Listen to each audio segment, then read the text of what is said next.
Let's be honest, everyone in the entertainment business wants to come up with the next big thing, to be the one to create that certain item or project that's going to push things forward and leave everyone else chasing after them trying to catch up. In the fast-evolving video game industry, this is especially true. With Google finally entering the gaming wars, they had a lot of ground to make up given how long Sony, Microsoft and Nintendo have been doing this.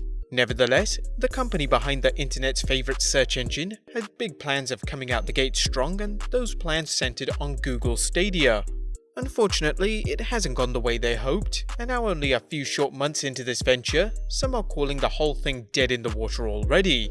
Be sure to subscribe and click on that notification bell, because today we're looking at the failure of Google Stadia. Now let's start off with what Google Stadia is. It's the aforementioned company's entry into the console wars, though we use the word console with a pinch of salt here, as Stadia's innovation is to do away with the physical console itself and instead be an entirely cloud-based gaming service similar to what the PlayStation Now has been doing previously. Where Stadia differs is that it features high-speed game streaming in full 4K resolution and can be accessed through PCs, tablets, smartphones, and even Chromecast. It's also integrated with YouTube, which was thought to be a massive selling point for the Let's Play YouTube community in particular, as this allows for picture-in-picture inserts when friends are playing at the same time. As it is a gaming streaming service and not a traditional console, Google are not developing games exclusively for the service yet, so you will be using the same games available on Xbox and PlayStation. Nothing is downloaded to your device either, and everything is accessed directly through the cloud, which in theory saves on storage space. It is also compatible with any HID class USB controller, though Google has also developed its own controller that gamers can buy. There are two tiers planned. The first free-based tier, which allows any consumers to play games they have already purchased over the service, as well as a monthly subscription pro tier that allows gamers to access faster streaming rates, a library of free games, and a host of discounts on future titles. The pro tier costs $130 or the equivalent thereof for a hardware starter kit and 3 months of premium service, with it then costing $10 a month afterwards. A controller is also included with this cost, for getting access to any further controllers meaning shelling out for an additional $69. As previously mentioned, games must be purchased individually, so it's not a Netflix-style model where you get access to a full library for a monthly subscription, and Google are planning to add more games as time goes on. Ever since the service was first announced in October 2018, there was a healthy dose of skepticism from many in the industry about whether or not this would work. There were a lot of people who praised its functionality during early beta reviews, however even back then there was issues already being raised. Some claimed that the games felt sluggish depending on the Wi-Fi speed, with titles often appearing to have compressed resolution and audio, and latency issues leaving some games with the feeling of being played locally.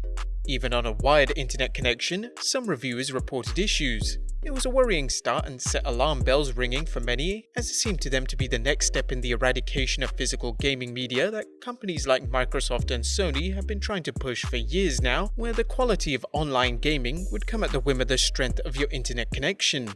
A connection of approximately 25 megabits per second for 1080p resolution at 60 frames per second was recommended for best use of the service by Stadia boss Phil Harrison. This meant that if you were living in a rural area or you had any data caps on your broadband, you were going to find yourself in trouble. Many within Google were reported to have brushed off these concerns as people simply waiting for such an ambitious project to fail, but they persisted nonetheless, and when Stadia was finally released on November 19, 2019, initial reviews were mixed at best. Some criticized the image quality as drab, while others slammed the price as being way too high in comparison to other similar services out there, given the lack of titles available to purchase on launch.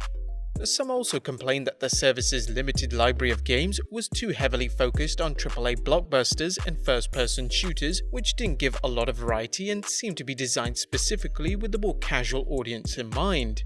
The YouTube channel Digital Foundry also found that games did not appear to be playing at full 4K resolutions as was advertised, with Red Dead Redemption 2 only running at 1440p and Destiny 2 running at 1080p.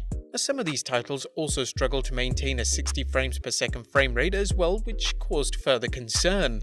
A few argued that the service still felt like it was in its beta stage and was not ready to be released yet. Others added that releasing the service in this state amounted to no less than false advertising on Google's part. And this wasn't all. There were further complaints that while setting up Stadia initially was relatively simple, it was far more time consuming than it needed to be, with gamers having to download 2 separate apps, Google Home and a standalone Stadia app on either their phone or their tablet before they could get things up and running. Stadia was also criticized for having a lack of meat to its online interface when compared to traditional consoles, in that it didn't support achievements and family sharing was absent, meaning that you would only get one profile per account. One of the biggest complaints though was that consumers didn't and would never own their Stadia purchased games. Even with non-physical copies of the games on consoles, there will always be a digital copy downloaded onto the system's hardware in case of an internet connection failure. With Stadia foregoing downloads and focusing entirely on streaming, you would never own a copy of the games you'd bought and would only have access to them for as long as they stayed on the Stadia library. If Google ever decided to remove these titles or shut down the service entirely, then all this content would be lost, and this wasn't just fear-mongering. It hasn't been unheard of for digital titles to have disappeared and be unable to play anymore at various points in the past.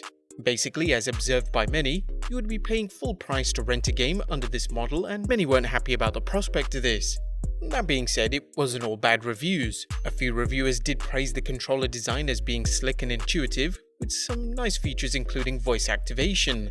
However, when this was the best thing that most people could say about the service, it spoke volumes about the overall perception of Stadia and how it was probably going to do with its consumers. The end result reflected all of this, as sale numbers frankly weren't great upon release, and they continue to decrease. Today, Stadia app downloads are half of what they were at launch, indicating a serious drop-off in interest. This is something which is to be a major concern for Google, and one which they have to address very quickly, as they have staked not only a lot of money but a large part of their reputation into this project. Even more concerns were raised towards the end of January 2020, when many Stadia users expressed worries about Google's mostly non-communicative stance on their service. Features that were planned to be included soon after release were not being discussed any further, and gamers had no way of knowing if they were actually coming at all. Google's response was to point users in the direction of its Stadia community site, where it was providing weekly updates on the progress of Stadia's features, though this was deemed to be insufficient by some, as there wasn't enough information being released there either. In truth, the service still feels woefully incomplete even 3 months after launch, and it's clear that any bloom that was on the rose has now gone and the project is sinking fast. Some have argued that the arrival of the free tier, which still hasn't been launched, will save the fledgling service, but others have argued it's already too little too late, and maybe it's time to call it a day.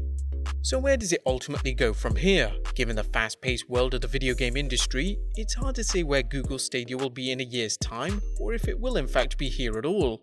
It's clear a lot of work needs to be done to restore gamers' faith in the service, and Google are quickly running out of time to do so, as the launch of Microsoft's Project xCloud and Nvidia's GeForce Now are ready to steal the spotlight from right under them.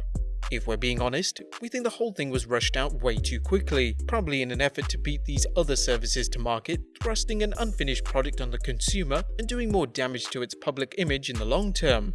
This was the same problem that Sega suffered with the release of the Dreamcast more than 2 decades ago, and it looks like no lessons have been learned from that era. As your superior skills, your superior intelligence. Sit down, rodent! Oops. Sarah, baby! Oh, you were one fly! Don't make me hurt you. Learn to defeat your ruthless enemy, Steve of Hackensack. Brian, you're gonna get roofed. Shut up, quadruped! Sega Dreamcast. It's thinking.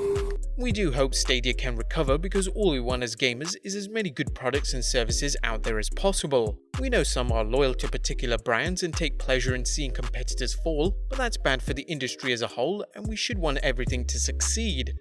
We're troubled by the increasing push towards streaming-only gameplay, but if Google can learn from their initial mistakes and bounce back, we'll be interested to see what they can do regardless, though it looks increasingly like we may have already seen the fall of Google Stadia.